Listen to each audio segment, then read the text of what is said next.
नमस्कार।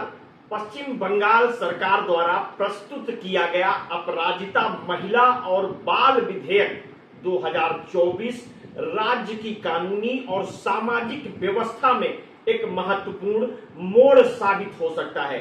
मुख्यमंत्री ममता बनर्जी की इस पहल का उद्देश्य महिलाओं और बच्चों के खिलाफ होने वाले अपराधों को रोकने के लिए सख्त कानूनों को लागू करना है। इस विधेयक में बलात्कार, हत्या और एसिड अटैक जैसे गंभीर अपराधों के लिए कठोर सजा का प्रावधान है, जिसमें फांसी और आजीवन कारावास तक की सजा शामिल है। साथ ही जिला स्तर पर विशेष टास्क फोर्स का गठन किया जाएगा, जो पीड़ितों को त्वरित न्याय दिलाने का काम करेगी। इस विधेयक का समर्थन विपक्षी दल यानी बीजेपी ने भी किया है, जो इसे जल्द लागू करने पर जोर दे रही है। इस ऐतिहासिक पहल ने राजनीति से ऊपर उठकर सामाजिक न्याय की दिशा में एक नई राह प्रशस्त की है। इसके तहत न केवल अपराधियों के खिलाफ सख्त कार्रवाई का प्राविधान किया गया है, बल्कि पीड़ितों की पहचान की सुरक्षा का भी ध्यान रखा गया है। ममता बनर्जी ने अपने बयान में सामाजिक सुधार की आवश्यकता पर जोर देते हुए इसे कानून से भी अधिक महत्वपूर्ण बताया है, जो इस विधेयक के व्यापक उद्देश्यों को दर्शाता है। अपराजिता विधेयक को राज्य सरकार की एक ऐतिहासिक और साहसिक पहल के रूप में देखा जा रहा है, जो महिलाओं और बच्चों की सुरक्षा के प्रति सरकार की प्रतिबद्धता को स्पष्ट करता है। टीवी 9 भारतवर्ष की रिपोर्ट के अनुसार पश्चिम बंगाल की ममता सरकार ने मंगलवार को विधानसभा का विशेष सत्र बुलाकर एंटी रेप बिल यानी अपराजिता महिला और बाल विधेयक 2024 पेश किया। सीएम ममता बनर्जी ने इस बिल को ऐतिहासिक बताया। दूसरी तरफ बिल पर विपक्षी पार्टी यानी बीजेपी ने भी पूरा समर्थन दे दिया है।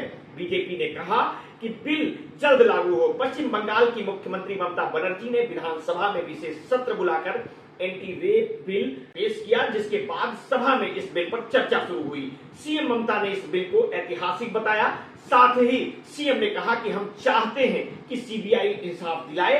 मामला सरकार के इस बिल का विपक्षी पार्टी बीजेपी ने समर्थन कर दिया है। विपक्ष के नेता शुभेंदु अधिकारी ने विधानसभा में कहा कि बीजेपी पूरी तरह से अपराजिता बिल का समर्थन करती है और हम चाहते हैं ये कानून जल्द ही लागू हो। ये आपकी यानी राज्य सरकार की जिम्मेदारी है। बीजेपी ने कहा कि हम इस कानून को लागू होने के बाद राज्य में इसका नतीजा चाहते हैं और ये सुनिश्चित करना सरकार की जिम्मेदारी है। हम आपका पूरा समर्थन करते हैं। साथ ही उन्होंने कहा कि आपको ये गारंटी देनी होगी कि ये विधेयक तुरंत लागू होगा। सीएम ममता बनर्जी ने कहा कि मैं पूरे पश्चिम बंगाल की तरफ से अपराजिता बिल का स्वागत करती हूं।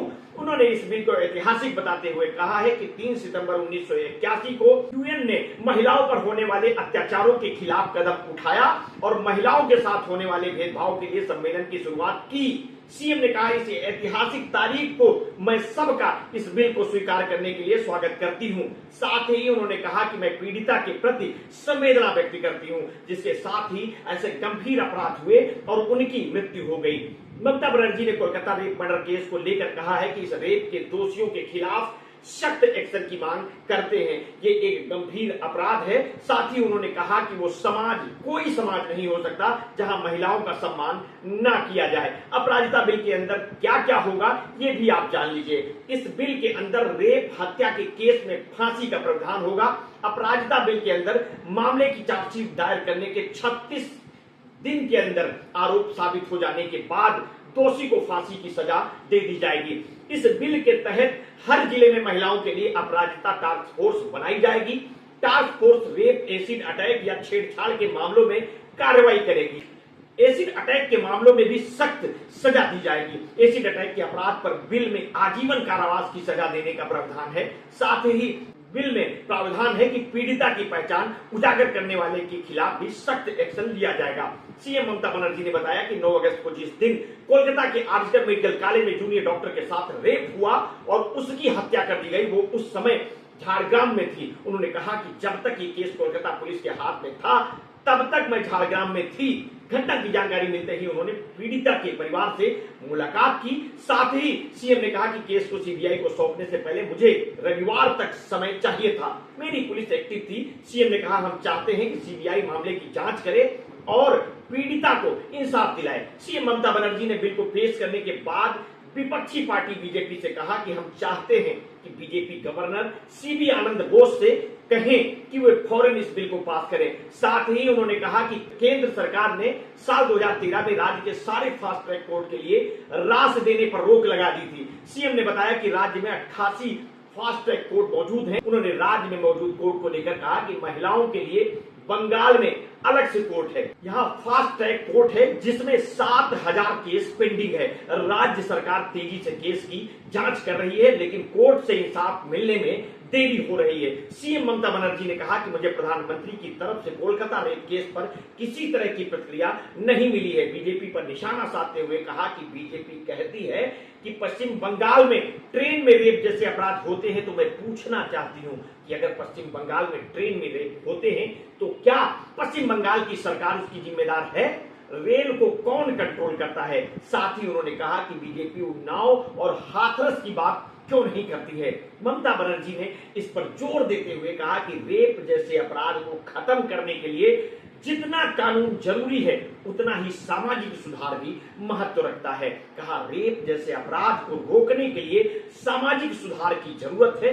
उन्होंने उदाहरण देते हुए कहा कि साल 1919 में राजा राम मोहन के समय में उनके लगातार सामाजिक सुधार के चलते देश में सती प्रथा पर रोक लगी थी, लेकिन जिस समय साल 1987 में पूर्व पीएम राजीव गांधी से सती प्रथा को बैन किया, उस समय देश में सती प्रथा पर लगाम लग गई थी। अपराधिता बिल को लेकर सीएम ममता बनर्जी ने कहा कि राज्य अपने लिए कानून बना सकता है, अपराधियों के खिलाफ कानून बनाने में कोई समस्या नहीं है। साथ ही उन्होंने कहा कि ये बिल गवर्नर के पास जाएगा, जिसके बाद ये बिल कानून बनने के लिए राष्ट्रपति के पास जाएगा। साथ ही उन्होंने कहा कि पश्चिम बंगाल में प्रताड़ित महिलाओं को अदालत में न्याय मिल रहा है। भारतीय न्याय संहिता पारित करने से पहले पश्चिम बंगाल से विचार विमर्श नहीं किया गया था। हम नई सरकार के गठन के बाद इस पर चर्चा चाहते थे। बीजेपी कोलकाता रेप केस के बाद से ही सीएम ममता बनर्जी के इस्तीफे की मांग कर रही थी, जिस पर जवाब देते हुए सीएम ने कहा कि प्रधानमंत्री, गृह मंत्री और उन राज्यों के मुख्यमंत्रियों को भी इस्तीफा मांगो जो महिलाओं की रक्षा के लिए प्रभावी कानून लागू नहीं कर पाए। उन्होंने आगे कहा कि क्या होगा अगर मैं उन्हीं कारणों से प्रधानमंत्री, गृह मंत्री के खिलाफ नारे लगाऊं जिनके लिए आप मेरे खिलाफ नारे लगा रहे हैं। उत्तर प्रदेश, गुजरात जैसे राज्यों में महिलाओं के खिलाफ अपराध की दर असामान्य रूप से ज्यादा है।